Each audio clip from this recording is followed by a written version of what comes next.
గుంటూరు ప్రభుత్వ ఆసుపత్రి మరొక అరుదైన ఆపరేషన్ కి వేదికైంది. 6 లక్షల విలువైన ఆపరేషన్ ని ఎన్టీఆర్ వైద్య సేవ క్రింద ఉచితంగా నిర్వహించింది. గుంటూరుకి చెందిన 28 సంవత్సరాల జీవన్ శ్రవంతి పొట్ట మీద కణితిలో బాధపడుతూ పలు ఆసుపత్రులు తిరిగి చివరికి గుంటూరు ప్రభుత్వ ఆసుపత్రికి వచ్చారు. గుంటూరు జనరల్ సర్జరీ 4వ విభాగ professor doctor G Kiran Kumar వారి బృందం రోగిని పరీక్షించి అవసరమైన పరీక్షలు చేయించగా శస్త్రచికిత్స చేయాలి అని సూచించారు. ₹1 ఖర్చు లేకుండా diagnostic laparoscope plus tumour wide local excision and composite mesh repair అను శస్త్రచికిత్సను విజయవంతంగా చేశారు. ఈ వివరాలను GJH superintendent doctor Ramana SSV గురువారం మీడియాకు తెలిపారు.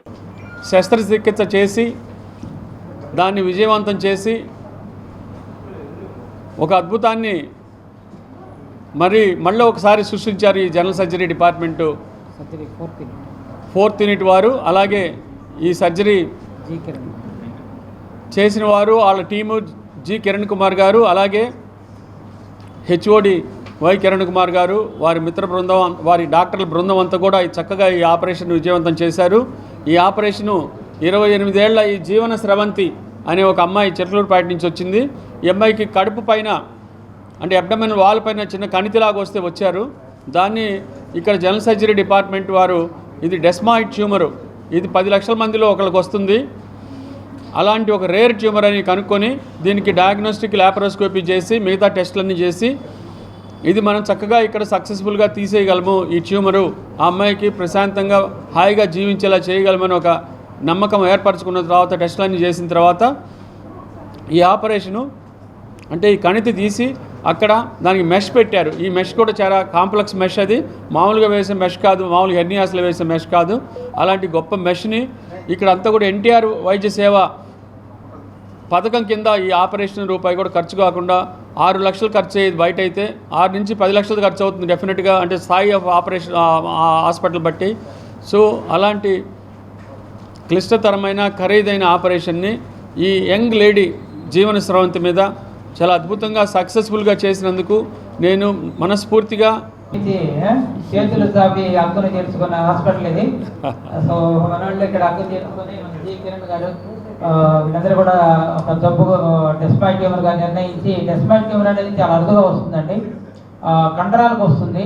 అది వచ్చేది లోకల్లీ అడ్వాన్స్డ్గా పెరిగే అవకాశం ఉంటుంది. లోకల్లీ మ్యాలిగ్నెంట్గా అది కడుపు మొత్తం పాకేసేసి తీయడానికి కూడా ఇబ్బంది అయిపోయి తీసిన తర్వాత వచ్చిన అబ్డామినల్ వాల్ డిఫెక్ట్ని పేగుల పైన ఉన్న కండరాలు లేకపోతే దాన్ని కవర్ చేయడం కూడా చాలా క్లిష్టంగా ఉంటుంది.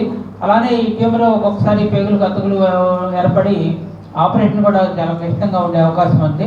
అలానే ఈ పేషెంట్కి అంతకుముందు ఐపామ్ ఆపరేషన్ అని వేరే ఆపరేషన్ కూడా చేయడం జరిగింది.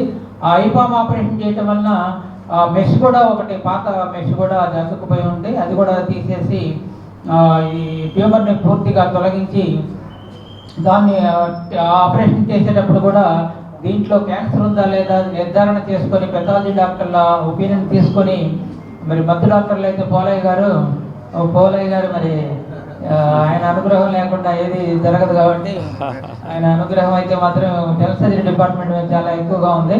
ఆయన ఎప్పుడు ఆగ్రహించరు, అప్పుడప్పుడు కొంతమంది వాళ్ళ అసిస్టెంట్లో కొద్దిగా ఇబ్బంది పెట్టినా ఆ ఇబ్బందిలో కూడా గ్రౌండ్ రియాలిటీ ఉంటుంది. వాళ్ళు కనుక హర్డిల్స్ పెట్టకపోతే మేము ఏది పడితే చేసే అవకాశం ఉంది కాబట్టి వాళ్ళు కూడా మమ్మల్ని ఎలక్ట్ చేస్తూ ఉంటారు. ఆ విధంగా ఒక అద్భుతమైన ఆపరేషన్ చేయడానికి వాళ్ళ అవకాశం కలిగినందుకు చేసినందుకు జి కిరణ్ కుమార్ వాళ్ళ బృందం దాదాపు పర్లేదు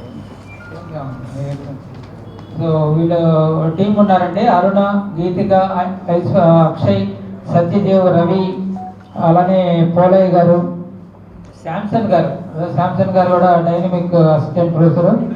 ఆయన మేము చాలా ఇబ్బంది పెడతా ఉంటాం. అలంకరించిన పెద్దలందరికీ నా హృదయపూర్వక వందనాలు. అలాగే మీడియాకి, అలాగే మధ్య డాక్టర్స్కి కూడా హృదయపూర్వక వందనాలు చెల్లించుకుంటున్నాను. ఈరోజు నేను ఇలా ఉన్నానంటే డాక్టర్స్ నిజంగా నా విషయంలో చాలా కేర్ తీసుకున్నారు. నేను ఇలా నవ్వుతూ మాట్లాడుతున్నానంటే కారణం డాక్టర్స్. ప్రతి ఒక్కరికి కూడా చేతులెత్తి వందనాలు చెల్లించుకున్నాను. ఎందుకంటే నా పేరు జీవన శ్రావంతి. నేను చిలుకలూరుపేట నుంచి వచ్చాను. నాకు చిన్న పిల్లలు ఉన్నారు, 3. అయితే కొంతకాలం నుంచి ఈ కడుపులో బాధతో చాలా సఫర్ అవుతున్నాను నేను. చాలా నా ఇంట్లో పని కూడా నేను చేసుకోవడానికి చాలా ఇబ్బంది పడుతున్నాను. అలాంటి టైంలో నేను చాలా హాస్పిటల్ తిరిగాను. అందరూ కూడా అమ్మ ఏదో జస్ట్ చిన్నగా కండగా పెరిగింది, అది ఆపరేషన్ చేయాలి, ఇప్పుడు పర్వాలేదు అని మామూలుగా చెప్పేశారు అంతే. జనరల్గా మెడిసిన్ ఇచ్చి పంపించేశారు. అయినప్పటికీ కూడా ఆ ప్రాబ్లంతో నేను చాలా సఫర్ అయ్యాను. సఫర్ అయినప్పుడు నేను ఇక్కడికి మాకు చిలకలూరుపేటలో గవర్నమెంట్ హాస్పిటల్కి వెళ్తే వాళ్ళు కూడా స్కానింగ్స్ తీశారు. అమ్మ ఇదేదో కొంచెం తెలియట్లేదు, నువ్వు గుంటూరు వెళ్ళు, అక్కడ డాక్టర్స్ బాగా చూస్తారు అని నాకు వాళ్ళు మంచి సలహా ఇవ్వడంతో నేను ఇక్కడికి వచ్చాను. నేను క్యాబ్లో టెస్ట్